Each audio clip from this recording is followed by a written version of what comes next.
गढ़रत्न नरेंद्र सिंह नेगी का एक बेहद चर्चित गीत है, बीरू भड़ू को देस बावन गढ़ू को देस।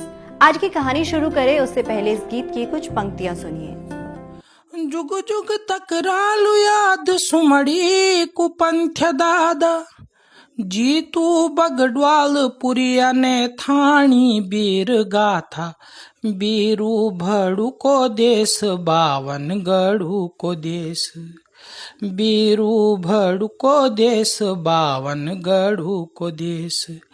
अभी जो सुमधुर गीत आपने सुना उसमें पुरिया नैथानी की वीर गाथा का भी जिक्र आया। वही पुरिया नैथानी जिन्हें इतिहास में गढ़वाल का चाणक्य भी कहा गया और पहाड़ का नाना फडणवीस भी। गढ़वाल का इतिहास टटोलने वाले तो यहाँ तक कहते हैं कि अगर पुरिया नैथानी न होते तो शायद परमार वंशी राजाओं का इतिहास वक्त के बहुत पहले सिमट चुका होता। नमस्कार, मैं हूँ प्रगति और आप देख रहे हैं 12 मासा का विशेष कार्यक्रम एम्पायर।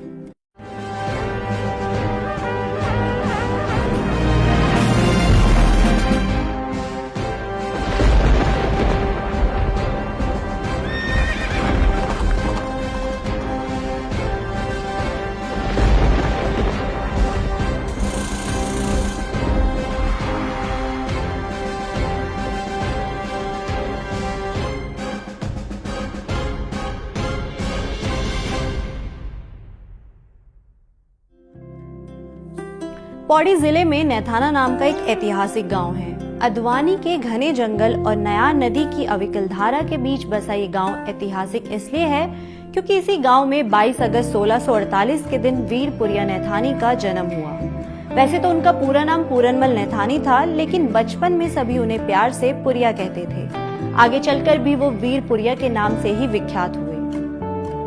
पुरिया के जन्म के वक्त उनके पिता गेंदामल की उम्र काफी हो चुकी थी। बड़ी उम्र में संतान होने के चलते गेंदामल बहुत प्रसन्न थे और पुरिया के भविष्य को लेकर बेहद उत्साहित भी। उन्होंने जब ज्योतिषियों से पुरिया के भविष्य की गणना करवाई तो सभी ने इस बालक को विलक्षण बताया। ज्योतिषियों का कहना था कि पुरिया न सिर्फ बेहद होनहार होगा बल्कि वो एक महान व्यक्तित्व वाला विजय योद्धा बनेगा। ये उस दौर की बात है जब गढ़वाल की राजधानी श्रीनगर हुआ करती थी। महाराज पृथ्वी शाह के दरबार में तब शंकर डोभाल नाम के एक दीवान थे जो ज्योतिष शास्त्र में भी पारंगत थे। गेंदामल का उनसे परिचय था तो उन्होंने पुरिया की जन्मपत्री उन्हें भी दिखाई।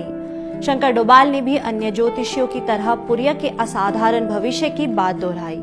साथ ही उन्होंने गेंदामल से ये भी मांग की कि वो पुरिया को उन्हें गोद दे दे। इतिहासकार भगदर्शन अपनी किताब में लिखते हैं, जन्मपत्री को देखकर ज्योतिष में पारंगत श्री डोभाल मंत्री को इस बालक की भावी महानता का आभास मिल चुका था। वो पुत्रहीन थे। एक दिन दौरे में नैथाना की तरफ गए और श्री गेंदामल से प्रार्थना की कि वो उन्हें इस बालक को गोद लेने दे, लेकिन ये क्यों मानने लगे थे? आखिर उन्होंने प्रस्ताव रखा कि इस बालक को वो अपनी भावी कन्या ब्याह देंगे। ये बात इन्होंने स्वीकार कर ली और उस दिन से श्री डोभाल मंत्री नियमित रूप से मासिक सहायता भेजने लगे और बालक का पालन पोषण भली भांति होने लगा। पुरिया जब 7 साल के हुए तो शंकर डोभाल उन्हें पढ़ाई के लिए श्रीनगर ले गए। उस दौर में पढ़ाई लिखाई सिर्फ राजा और उच्च कुल के बच्चों के लिए होती थी, लेकिन शंकर डोभाल का महाराज पर अच्छा प्रभाव था तो उन्होंने पुरिया की शिक्षा दीक्षा का प्रबंध राजकुमारों के साथ राजकीय पाठशाला में करवाया। देश में मुगलों का शासन था, इसलिए हिंदी और संस्कृत के साथ ही अरबी और फारसी भाषा की पढ़ाई की जाने लगी थी। भाषा की पढ़ाई के साथ साथ घुड़सवारी और शस्त्र संचालन भी पुरिया ने सीखा। 6 शास्त्र, 18 पुराण और यंत्र मंत्रों में दक्षता लेते हुए पुरिया कुछ ही सालों में एक अच्छे विद्वान हो गए। सिर्फ 17 साल की उम्र में ही पुरिया को राज दरबार में नियुक्त कर लिया गया था। इसके पीछे भी एक दिलचस्प कहानी है। उस दौर में हर साल बैलों की एक नुमाइश हुआ करती थी। इसमें जवान बैलों को शराब पिलाकर आपस में लड़वाया जाता था। दूर दूर से लोग इस नुमाइश को देखने आते थे। उस दिन भी कुछ ऐसी ही नुमाइश हो रही थी और महाराज मेदिनी शाह इसे देखने पहुंचे। तभी अचानक एक बैल बिदक कर भीड़ में जा घुसा। ये बैल राजा की तरफ बढ़कर उन पर हमला करने ही वाला था कि तभी पुरिया ने उसे पकड़कर काबू कर लिया और जंजीर से बांध दिया। महाराज पुरिया के इस साहस से बेहद खुश हुए और उन्हें अपने दरबार में शामिल कर लिया। इसके अगले ही साल उनकी शादी शंकर डोभाल की बेटी से हो गई। पुरिया भी एक बेहतरीन घुड़सवार और शाही अस्तबल के प्रधान बन चुके थे। उनके नेतृत्व में शाही घोड़ों को नए नए करतब सिखाए जाने लगे थे और विषम परिस्थितियों के लिए तैयार किया जाने लगा। आखिरकार शाही प्रदर्शनियों में इन घोड़ों का प्रदर्शन राज्य की नाक का सवाल हुआ करता था। ऐसा ही एक प्रदर्शन साल 1667 में गढ़वाल राज्य की नाक का सवाल बना। श्रीनगर में घुड़सवारी का एक बड़ा आयोजन हुआ, जिसमें कई राजाओं के साथ ही दिल्ली दरबार के राजदूत को भी विशेष निमंत्रण दिया गया था। गढ़वाली घुड़सवारों का प्रदर्शन देख राजदूत दंग रह गया था, लेकिन उसने राजा मेदिनी शाह का उपहास बनाने के उद्देश्य से कहा, महाराज, हमारे यहाँ के घोड़े तो ऊंचाई तक लांग जाते हैं, क्या आपका कोई घुड़सवार उस सामने वाली छोटी हवेली के ऊपर घोड़ा कुदाकर पार हो सकता है? इस घटना के बारे में भक्तदर्शन अपनी किताब में लिखते हैं कि राजदूत की बात सुनकर महाराज असंभव कहने ही वाले थे कि पुरिया नैथानी आगे बढ़कर आए और पूरी नम्रता व दृढ़ता के साथ बोले, महाराज, अश्व सवारी के फौजदार के लिए तो एक साधारण सी बात है। इसके बाद पुरिया महाराज के प्रिय घोड़े श्याम कल्याण पर सवार हुए और उसे मैदान में दौड़ाते हुए एक ऊंची छलांग लगाकर महल की ऊंचाई को पार कर गए। भक्तदर्शन लिखते हैं, चारों तरफ हजारों लोगों का समूह उमड़ पड़ा और सब तरफ इनकी सराहना होने लगी। स्वयं दिल्ली के राजदूत ने कहा कि महाराज, श्री पुरिया गढ़वाल ही नहीं, हमारे चक्रवर्ती मुगल सम्राट के लिए भी अभिमान की वस्तु है। धन्य है गढ़ देश जिसने ऐसा वीर पैदा किया। घुड़सवारी के इस अद्भुत करतब के बाद महाराज ने तत्काल ही पुरिया को अपनी घुड़सवार सेना का सेनापति नियुक्त कर लिया।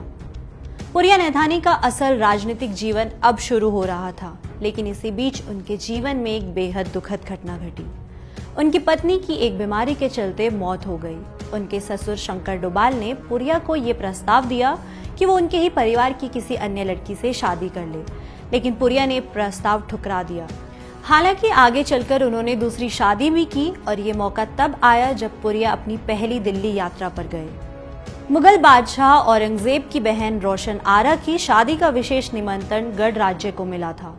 महाराज मेदिनी शाह ने पुरिया नैथानी को गढ़वाल के प्रतिनिधि के तौर पर दिल्ली जाने को कहा। पुरिया जब दिल्ली के लिए रवाना हुए तो श्रीनगर और पौड़ी के बीच में धनपुर पाखा में उनकी मुलाकात चंदोला परिवार की एक लड़की से हुई। दोनों ने एक दूसरे को पहली ही नजर में पसंद किया और शादी करने का संकल्प लिया। पुरिया जब दिल्ली से वापस लौटे तो विधि पूर्वक दोनों की शादी हुई। पुरिया नैथानी की ये पहली दिल्ली यात्रा गढ़वाल राज्य के लिए भी बेहद अहम रही। दरअसल उस दौरान कोटद्वार भाबर की कुछ जमीन पर सैयद मुसलमान ने कब्जा कर लिया था। पुरिया जब दिल्ली दरबार में पहुंचे तो उन्होंने अपनी मजबूत दलीलों के साथ इस जमीन को छुड़वाया और इस पर गढ़वाल का अधिकार माना गया। इस घटना का उल्लेख एक ताम्रपत्र में भी मिलता है, जो आज भी टिहरी राज्य संग्रहालय में सुरक्षित है। पुरिया नैथानी की सूझबूझ से खुश होकर तब गढ़वाल के महाराज ने उसे 2000 बीघा जमीन इनाम में दे दी। पुरिया नैथानी की दूसरी दिल्ली यात्रा साल 1680 में हुई। औरंगजेब ने उन दिनों पूरे देश में हिंदुओं पर जजिया कर लगा दिया था। गढ़वाल क्योंकि ज्यादा संपन्न नहीं था, तो इस राज्य के लिए कर चुकाना बहुत भारी पड़ रहा था। जनता से टैक्स के रूप में अतिरिक्त अनाज लेकर दिल्ली भेजा जाने लगा था और इससे गढ़वाल के आर्थिक हालात और भी बिगड़ रहे थे। ऐसे में कूटनीतिक पुरिया नैथानी को एक बार फिर से दिल्ली भेजा गया।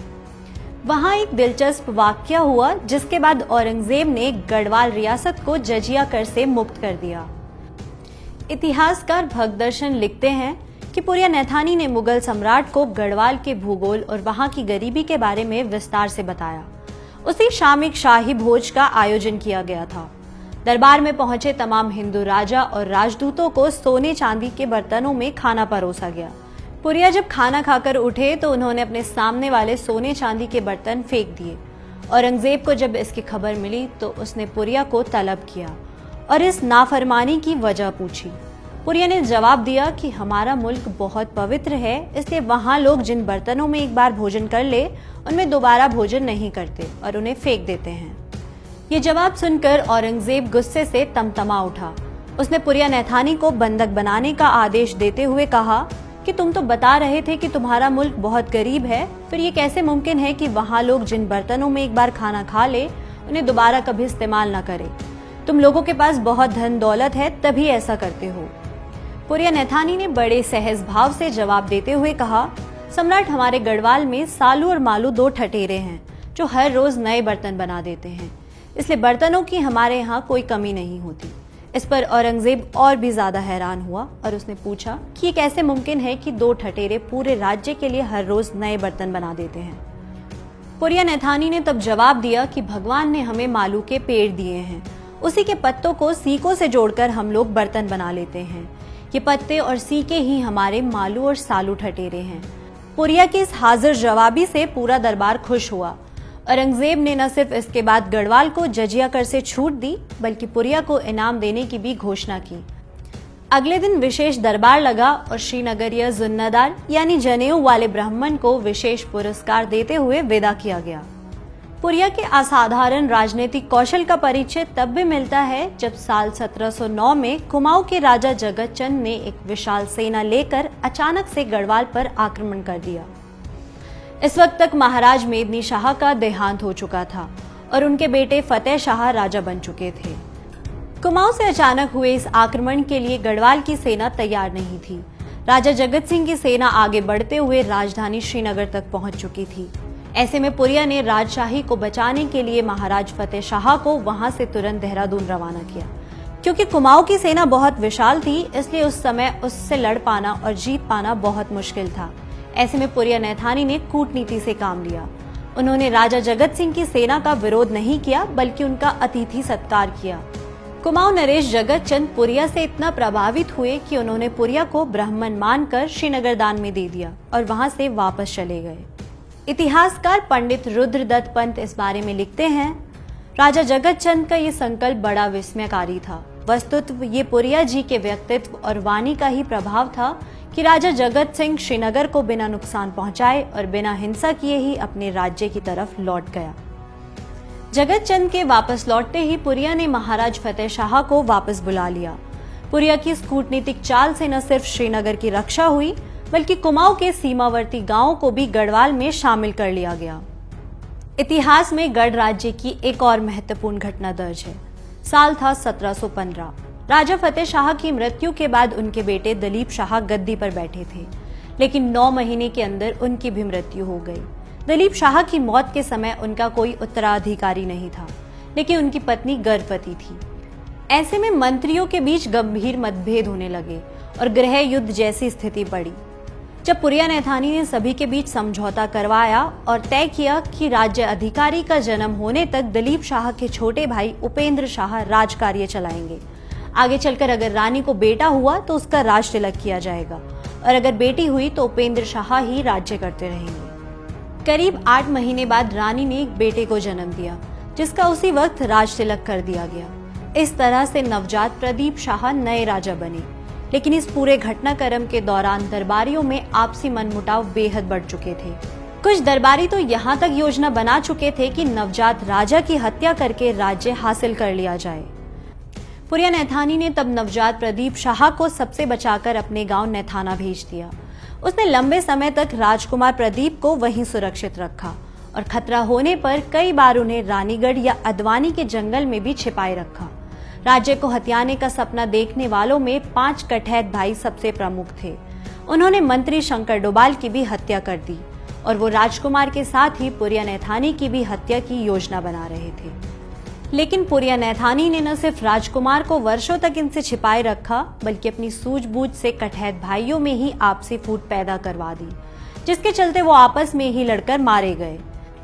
इस घटना के बाद पुरिया अपने गांव जाकर रहने लगे। लेकिन साल 1747 में राजा प्रदीप शाह को एक बार फिर से पुरिया की जरूरत पड़ी। हुआ ये कि कुमाऊं की राजनीति में 2 ताकतवर समूह मेहरा और फर्तियाल काबिज हो गए थे। वो तेजी से पूरे कुमाऊं में अपना वर्चस्व स्थापित कर रहे थे। ऐसे में वहां से जयकृष्ण जोशी महाराज प्रदीप शाह के पास आए और उन्हें कुमाऊं के राजनीतिक उपद्रवों की जानकारी दी।